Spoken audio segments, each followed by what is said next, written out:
Hi guys, it's Saturday morning and I've got an entire weekend of DIY fun to look forward to here aboard Athena. This weekend I hope to get the AC distribution panel hooked up and take care of a bunch of other stuff, but I think this is going to be the star of the episode. I've done my very best to get my hands on the wire I'll use for grounding the AC stuff here aboard the boat. Unfortunately, that wire hasn't arrived yet, and that means I can't really finish the AC installation this weekend. But that's okay, I can still hook up the distribution panel and make that look all nice and spiffy. I'll get started on the AC distribution panel in just a few minutes, but before I do that, I want to take advantage of the nice sunny weather outside to give you guys an update on the moisture levels in the hull. So I'll just swap out the distribution panel for my trusty moisture meter. If you're new to my channel, the reason I care about the moisture levels in the hull is because I need the hull to dry out before I can proceed to the next step in an osmosis treatment. And this is the meter I use to track the progress with, or lack of progress. But let's head down and grab some measurements. It's been a while since I've given you an update on the moisture levels in the hull. In fact, I think it's been over a month. But I'm not expecting any kind of miracles because although it is nice and sunny today, it's been raining a lot for this past month. As a result of that, the humidity has been really high and that doesn't exactly speed up the process. There is something I want to try that could potentially help speed up the process of drying out the hull significantly. One of you guys sent me a link to an awesome forum thread. Last night I tried finding the message with that link in it, but that seems to have vanished, and that's a bit of a shame because I'd love to give credit where credit is due. So if you're the one that sent me that link, thank you so much. Now that forum thread was about some guys trying to build their own poor man's DIY version of the system that's called HotVac. HotVac works by applying a vacuum to the laminate and then heating it up. Sadly, there's no one here in Denmark offering that service, and that's a real shame because I'd love to take a closer look at that system. But inspired by the forum thread, I thought it might be fun to see what kind of results I could get by going the DIY route, because I think it's basically just a vacuum pump and a heat source, and I need a vacuum pump anyways for some diesel tanks I'll be building later this year, so it seems silly not to give it a go. But what do you guys think? Do you think it'll work? Go ahead and leave your comments down below. Now let's go ahead and grab some moisture measurements. Ooh, that is not good. That is funny. All of the areas of the hull that's exposed to sunlight, and only those areas, have readings that are a lot higher than the last time I checked. So I guess the heat from the sun is affecting the measurements. So for this to be reliable, I think I'll grab a fresh set of measurements this afternoon. On that bit of completely inconclusive news, why don't I go ahead and get started on the AC distribution panel. This spot right here is where the AC distribution panel is going to get mounted.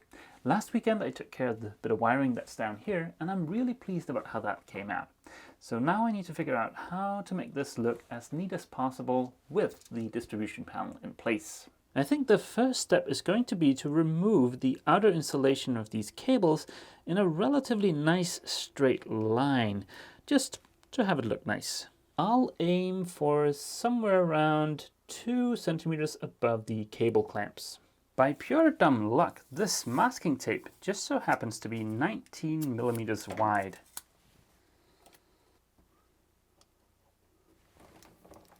When doing stuff like this, it gets kind of time consuming to have a tiny bit of OCD, because for me to be able to do that in a neat fashion, I'll have to remove the cable clamps, strip the insulation, and then put everything back. But I think it'll be worth it in the end. Ta-da! No, you know what? I'm gonna save that ta-da for later. I am very pleased about how this turned out though. I added a bit of heat shrink up here, and I think that's a nice touch. Now that I've sorted out the cables, which by the way took about an hour, and that is an obscene amount of time to spend on something like this that doesn't really matter, but then on the other hand, every time I'm going to look at this, I'm going to be glad I spent that hour. Long story short, now that I've sorted out the cables, I think the next step is to mount the distribution panel. It's going to sit right here, and it shouldn't be too big of an issue. I've already cut the hole, I know it fits, so yeah, let's do it. The panel is going to get mounted using 4 tiny screws, and these look like they're 3 millimeters. The closest size drill I've got for pre-drilling the holes is this little tiny 2mm drill, but that should be perfectly fine. There is something I need to take care of before I start drilling holes and mounting this, and that's to add a few extra breakers. The panel comes with 5 breakers, but has room for an additional 3, and I think I'll need those 3, so let's just go ahead and add them. While I was in the US, I picked up an additional 3 15-amp breakers. I wasn't intending on using these for my AC panel, I was intending on using these for my DC panel, but the extra breakers I've ordered for the AC panel haven't arrived yet, so for now I'm just going to use these and then swap them out later. 15 amps is 15 amps. These will work on either AC or DC as long as you don't exceed their maximum voltage. All you really need to be concerned about is whether or not your wiring can handle 15 amps, and mine certainly can, so that's not an issue. The reason I want to swap out some of these later is because at least 1 or 2 of them will need a different color, but we'll get back to that in a later video. The panel is fully prepared to be expanded with these additional 3 breakers from the factory. If you look at this bundle of wires here, there's a small note that says expansion breaker on indicator. And as you can see up here, these simply just needs to be mounted on the other side of the breaker, and they'll light the small LEDs on the front of the panel. So let's go ahead and get these in there.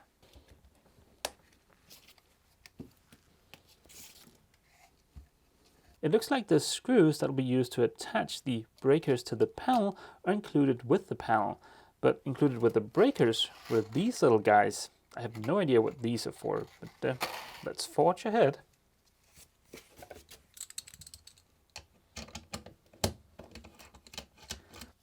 Huh, that is kind of silly. It looks like you need to remove this in order to be able to slide the breakers into place, but yeah, that's okay.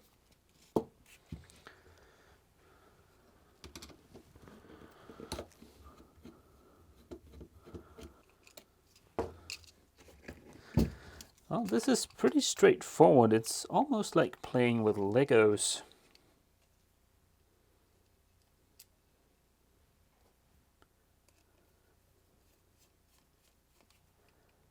And there we go. That looks pretty sweet. Of course, I still need to reattach this and also move the wiring for the LEDs.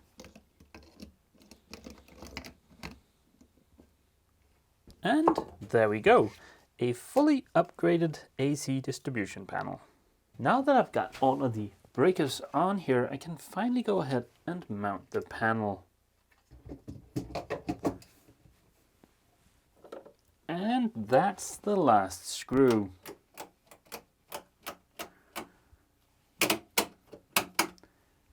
Pretty spiffy.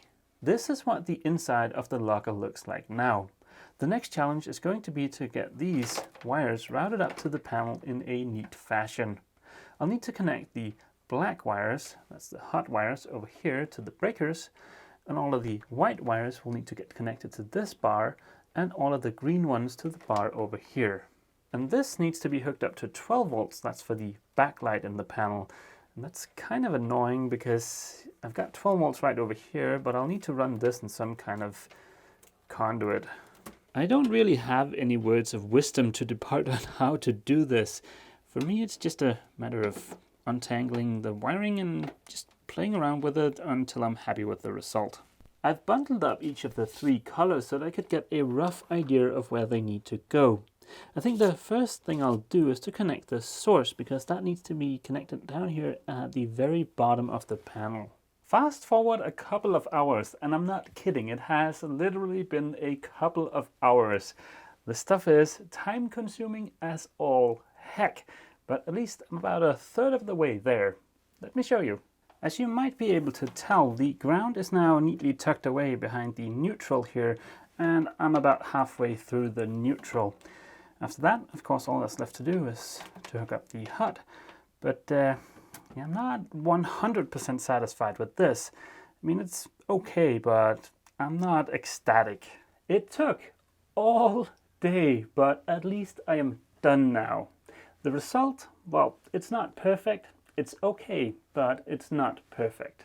I wish I'd given myself more room down here. That would have given me a little bit more space to route everything a little bit nicer. But yeah, this is what it looks like. And I'm looking forward to seeing what you guys think. The cable management in the locker has dropped to about a 7 or an 8 on the spiffiness scale, but at least it should do its job, and it should also be very durable. The last thing I'm going to do today is to grab a fresh set of moisture readings from the hull. I am very curious to see what is up with those moisture readings. If they haven't dropped back down to a reasonable level, I don't know what to do, but we'll find out right now. God dang it, that's still higher than last month. Well, the readings are consistently higher than they were a month ago. That is odd. The only explanation I can think of is the fact that it's warmer now. I'll try grabbing a fresh set of moisture readings very early in the morning before the sun hits the hull. Perhaps that'll tell us something. But yeah, I'm gonna call it a day and head back to Obelix and take Jörkul for his evening walk. Good morning, guys. It is Sunday morning. Earlier this morning, while taking Jörkul for his morning walk, we swung by the boat and I grabbed some moisture readings from the hull. Most of them are closer to what I expected, some are still a little bit odd. So I'll keep an eye on the hull for the next week or so, and I'll give you an update next weekend. I realized the short glimpse I gave you of the back of the distribution panel yesterday might have made it seem like it was just a tangled up rat's nest of wiring, but there is method to the madness. It is very difficult to get a good angle of the back of the distribution panel on camera. I think this is the best I'm gonna do. But as you can see, I've grouped the wires by color, so all of these here are the hot wires, then the neutrals are up here and ground here in the back. And if only I'd given myself more room down here, I could have had more separation between these three, and that would have made all of this look a lot better. One upside to this being super compact is the fact that it doesn't take up a lot of space, and all of this is going to get covered up with some plywood, so it doesn't really matter. I'll just have to keep in mind to give myself plenty of room when I start rewiring the DC. The astute might have noticed that the type of ring terminal I've used to attach the wiring to the distribution panel is the kind with adhesive and heat shrink, as opposed to the normal kind. Now, I don't think the type with heat shrink and adhesive is absolutely needed in an installation like that, but I've never tried using this fancy type before, and I figured, why not? This is what the fancy ring terminals look like before they've been crimped on and heated, and this, of course, is after. Just for comparison, this is one of the regular ring terminals. Supposedly there are a couple of advantages to using these fancy ring terminals. For one, they are supposed to seal out moisture, and I've also heard that they do make for a little bit stronger connection to the wire because of the adhesive. But I've made up this small sample here just to test that, just to satisfy my own curiosity. Let me say this straight up, this is not gonna be a super scientific test. This is just to satisfy my own curiosity, like I said.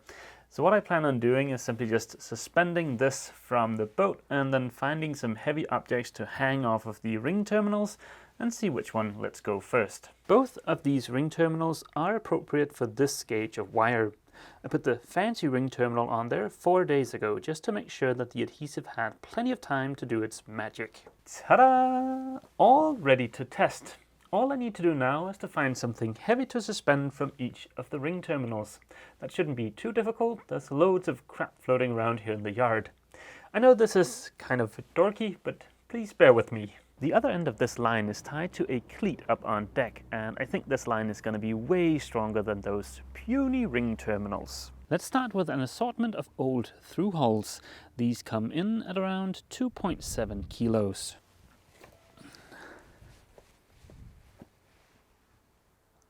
The ordinary ring terminal seems to be doing fine. Let's try with the fancy one. And that's doing fine too. I've managed to find some more old through hulls, and we're now up to 8.9 kilos.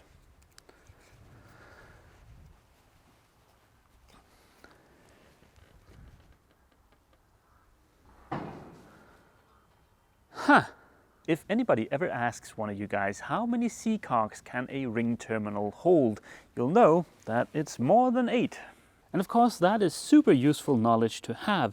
But you know, as soon as you've answered that question, the next one is going to be, sure, but will it hold a 15 kilo Bruce anchor? Well, now you know the answer to that question is yes. What about a Bruce anchor and 8 sea cocks then? Oh my God, that is strong. And that's just the regular ring terminal. That's not even the fancy one. Oh, I don't have time to keep adding stuff by the gram. So let's try throwing an old car tire into the mix.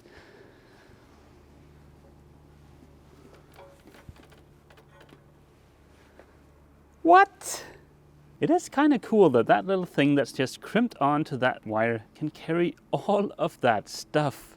Let's just pile a bunch of chain on top of all of that.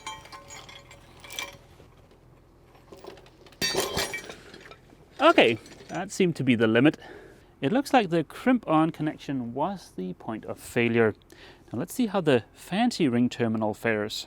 On goes the 15 kilo Bruce and the 8 sea cocks. It should be able to handle this just fine. Yep, so far it's okay. On goes the car tire. Now let's pile on the chain of doom and see how the fancy ring terminal fares.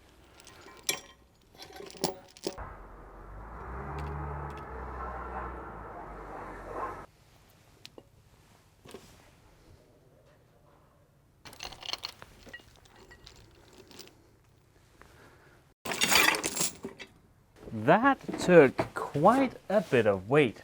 I found both of the ring terminals, so let's just take a super quick look at them. This is about as close as I can get you guys with the lens I've got on my camera. In both cases, the crimp failed. In the case of the fancy ring terminal, you can see that the outer insulation of the wire failed before the adhesive. Was this test super useful? Not really, but it was a lot of fun to do. And it did show me that the adhesive in the fancy ring terminals does fail after the installation, so that's good to know. And I thought that the cheaper ordinary ring terminals would let go way sooner, but both seem to carry quite a lot of weight. When I was yanking out the old 12-volt wiring here aboard Athena, I came across maybe a handful of the regular ring terminals where the wire just popped out when you yanked on it. Now, is that because of a bad crimp or because of age or some other thing? That's hard to tell, but I do have a feeling that the fancy ring terminals with the adhesive are going to fare a little bit better. I don't think anybody purposely sets out to make a bad crimp connection, but if you do by accident and you're not aware of it, having the adhesive in the fancy ring terminals should help provide a little bit of strain relief. And the fancy ring terminals should also help keep moisture out of your wiring. So does that mean we should completely stop using the regular ring terminals in favor of the fancy ring terminals? Well, I don't know, because these are a fair bit more expensive, but I'd love to hear what you guys think. So go ahead and share your opinion down in the comments. I'm starting to run out of time for today, but I figured I wanted to answer a couple of common questions from the last video. I noticed those pop up quite often in the comments, and I figured a lot of people might be wondering the same thing. So the first question has to do with the isolation transformer that's mounted here underneath the chat table. As you can see, the chat table and the isolation transformer underneath it are quite close to the bunk here in the port aft cabin. More than a few expressed concern about the heat and the noise generated by the isolation transformer when it's this close to the bunk. Well, I'm not overly concerned, because from what I've read online, that particular model of isolation transformer is not super noisy, and sure, it gets warm, but as soon as I'm done fixing up the forward cabin, that's where I'm gonna be sleeping, unless I'm underway. And while I'm underway, I won't have access to shore power, so the isolation transformer will be completely silent and ice cold. Now, I can almost hear someone typing away on their keyboard right now going, but wait. What if you've got someone staying aboard the boat with you? Well, first off, and that is a valid question, first off, there's always just the option of moving into the other cabin or into the saloon if the heat becomes an issue, which I'm not sure it will. And then if I've got someone staying aboard the boat with me for a prolonged period of time, it's probably either my wife or my girlfriend if I should ever be so lucky. But yeah, I don't think it's going to be a huge issue. The second common question was whether or not I was going to use some grommets to help secure the cables where they pass through, for instance, this hole here in the side of the locker. And I plan on just using some caulking in here. That'll hold the cable firmly in place and I can make it look spiffy. I can do that on the AC side because that's going to be very static. I don't foresee making any changes to the AC installation in years and years to come. But for the DC stuff, I'll have to come up with a different solution because that's going to be way more dynamic. By dynamic, I just mean I'm going to be adding and removing stuff to the DC installation all the time. Well guys, I have run out of time for today. I need to head over and help a fellow boater polish his boat, and he's actually the owner of the shed where I'm going to move Athena into to remove the teak deck, so I better be on time. I hope you've enjoyed this video. If you have, remember to leave a like, and as always, feel free to leave a comment down below. See you!